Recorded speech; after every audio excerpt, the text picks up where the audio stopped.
حضرت عثمان غنی رضی اللہ تعالی عنہ مکہ تشریف لے گئے تو رؤسائے مکہ نے آپ کو روک لیا، تو یہ افواہ پھیل گئی کہ حضرت عثمان غنی رضی اللہ تعالی عنہ کو شہید کر دیا گیا ہے۔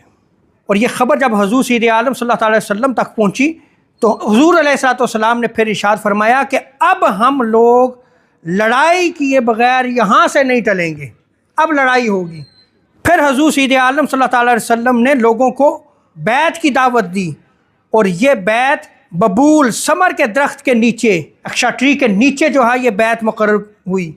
اور یہاں یہ بھی یاد رکھ لیں، روایات مختلف ہیں، بعض روایات میں آتا ہے کہ اس وقت حضور سید عالم صلی اللہ علیہ وسلم کے ساتھ 1400 صحابہ کرام تھے، 1400۔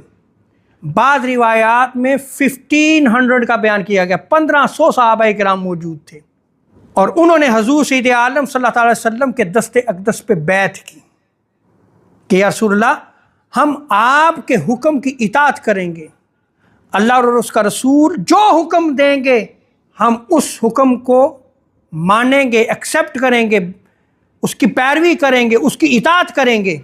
تو حضور سید عالم صلی اللہ علیہ وسلم نے ان اصحاب کے حوالے سے کیا ارشاد فرمایا؟ آپ ارشاد فرماتے ہیں انتم خیر اہل الارض، کہ تم اہل زمین سے بہتر ہو۔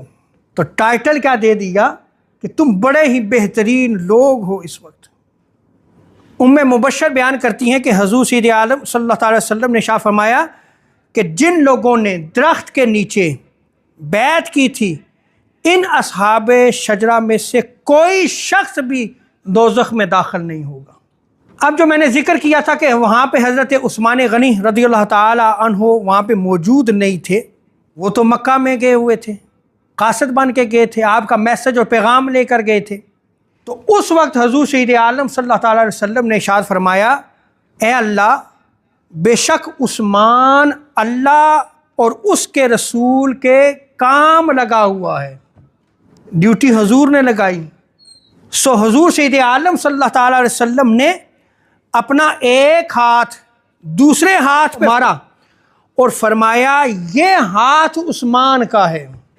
بس رسول کریم صلی اللہ علیہ وسلم کا ہاتھ حضرت عثمان غنی رضی اللہ تعالی عنہ کے لیے ہو گیا، جو کہ ان کے اپنے ہاتھوں سے بہتر اور افضل ہے۔